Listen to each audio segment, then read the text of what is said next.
Thank you. I will just to check my phone. Is it okay? Okay, thank you. Hello everyone. I'm Dr. Bahmed Anas from University of Algiers. I must present in English, but due to the specificity of the theme, I will present it in French. I'm so sorry. The French will be happy. Okay, so thank you for the ISR to give me this opportunity and to speak about the future and about the methods, the projective methods and their future in Algeria. So now I will speak in French. Okay, translators, be ready.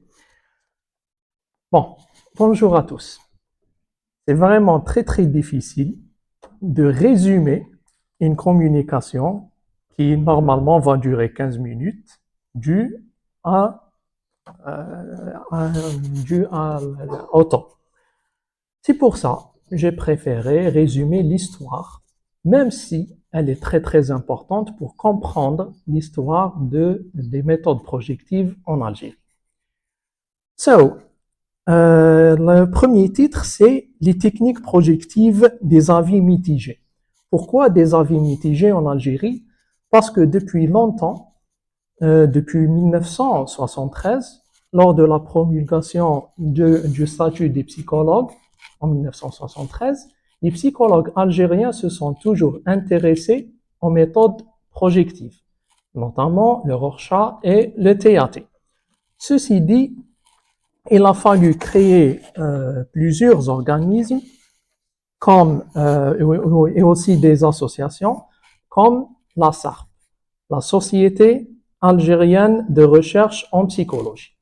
C'est grâce aux efforts de cette association que les méthodes projectives ont pu se frayer un chemin en Algérie. Pourquoi? Parce que leurs membres ont formé les psychologues algériens à ces méthodes et en même temps, il y a eu beaucoup de recherches et d'articles scientifiques qui ont été édités. Ceci dit, et malheureusement, ou bien heureusement, je ne sais pas, bon, je vais dire que heureusement parce qu'il y a une diversité d'approches théoriques en Algérie, à partir de 2012, l'Algérie s'est orientée vers le courant des TCC, d'accord, les techniques cognitivo-comportementales. C'est pour ça que les étudiants actuellement préfèrent s'orienter vers les TCC plus que la psychanalyse. Aujourd'hui, si je parle de l'avenir des méthodes projectives, je vais parler en tant qu'enseignant universitaire, parce que je côtoie plutôt la nouvelle génération. Et je vais dire aujourd'hui que l'héritage de nos aînés n'est vraiment pas sauvegardé par cette nouvelle génération. Pourquoi? Parce que la nouvelle génération, bon, je parle de l'Algérie, les étudiants algériens préfèrent quelque chose de simple, qui n'est pas ambigu. Mais je considère que l'ambiguïté des méthodes projectives, elle est très importante. Et je rejoins Madame Anne Andronikov sur ce qu'elle a exposé ce matin.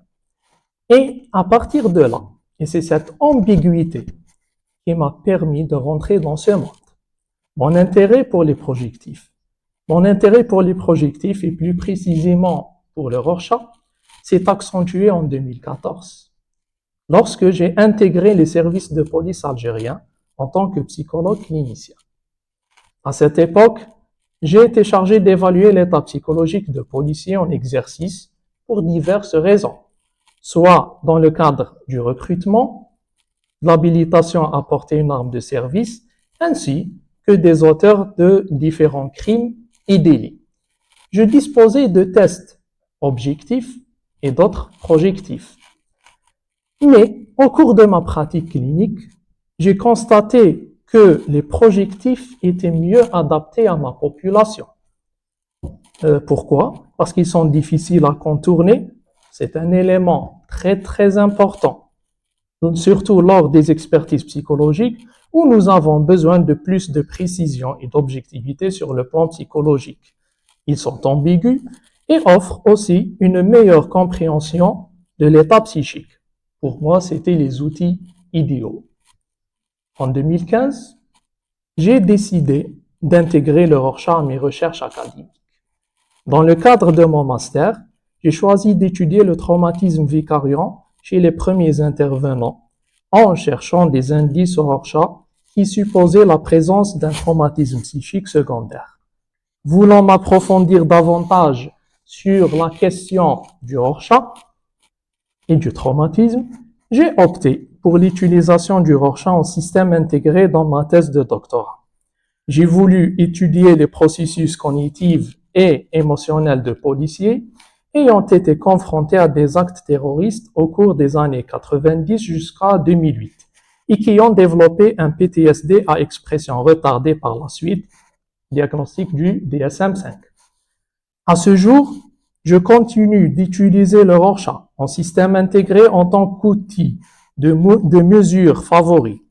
Les raisons qui m'incitent à le faire sont nombreuses, mais je vais les résumer. Premièrement, la validité empirique du Rorschach, surtout en système intégré, la fiabilité aussi du Rorschach, car j'ai eu l'occasion à maintes reprises de confirmer la congruence entre les résultats du Rorschach avec d'autres résultats émanant de tests objectifs, comme le MMPI. Différentes approches aussi sont proposées. Nous avons le CS, Comprehensive System Revised, l'AirPass, et ainsi de suite, bien, etc., et qui sont sujets à des révisions périodiques. Les manuels de passation et d'interprétation sont structurés et très pratiques, notamment en ce qui concerne le système intégré. De nombreux auteurs se sont intéressés au Rorschach. C'est ce qui a fait que la littérature scientifique a été enrichie. Les différentes applications du Rorschach, notamment dans le domaine judiciaire et criminologique,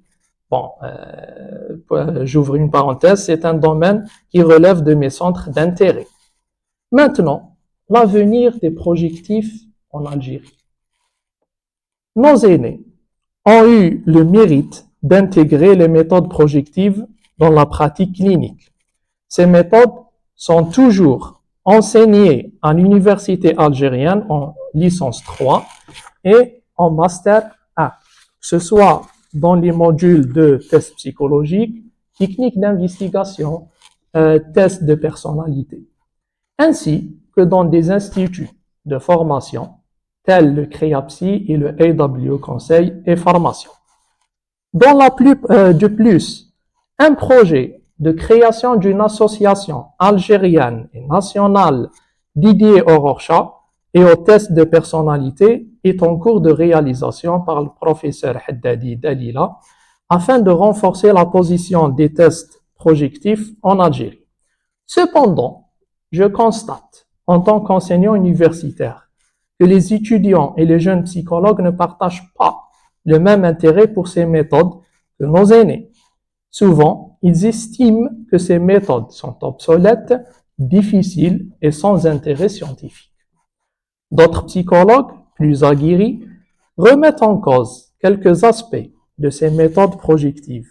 Ils font allusion, par exemple, aux facteurs culturels algériens, conservateurs, qui se heurtent avec certains planches du théâtre, par exemple, ou encore la présence de certains animaux, par exemple des porcs, bien des cochons, sur certaines planches du pâte noir.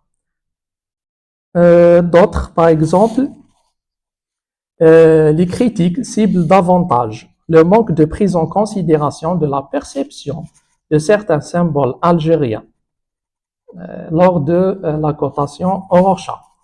Ceci dit, moi je dis que l'héritage scientifique en matière des tests projectifs qui nous a été transmis par nos aînés doit être sauvegardé. Pour ce faire, je préconise les mesures suivantes.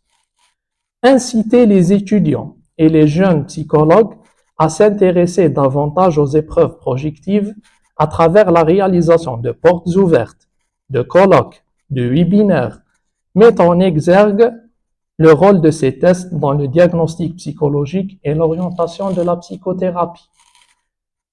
Établir le lien entre le côté théorique et les cas rencontrés sur le terrain, inciter les enseignants-chercheurs à proposer plus de projets de recherche dans ce domaine, renforcer les partenariats interuniversitaires en organisant des journées d'études, des webinaires, des congrès avec des spécialistes étrangers ayant de l'expérience dans ce domaine. La nécessité de produire davantage de production scientifique à ce sujet et en ce qui concerne le Rorschach, permettre la diversité des approches et ne pas se contenter d'une seule méthode. Traduire les manuels et les ouvrages de référence en langue arabe, parce que c'est la langue officielle de notre pays, et ça va aider les étudiants à mieux s'orienter vers ces manuels. En ce qui concerne les perspectives, peut-être je vais terminer par une question. Avec la venue de la technologie, le numérique et la digitalisation, un avenir fructueux pourrait être envisagé. Si je prends le Rorschach comme exemple, il existe de nos jours des plateformes en ligne de cotation, ou encore, nous avons le Chess, développé par Dr Patrick Fonton, des passations digitalisées pourront voir le jour d'ici peu. Cependant, ou bien rendant plus facile à la fois la passation, la cotation et même l'interprétation des protocoles. Ceci dit, il s'agit d'un sujet controversé. Pourquoi? Parce que si on digitalise les méthodes projectives, est-ce que cela va renforcer ou bien va remplacer le côté perceptif et le côté projectif de ces méthodes? Alors, c'est pour ça aujourd'hui j'ai utilisé du papier et non pas un support numérique, parce que je trouve que c'est très très important. Je vous remercie.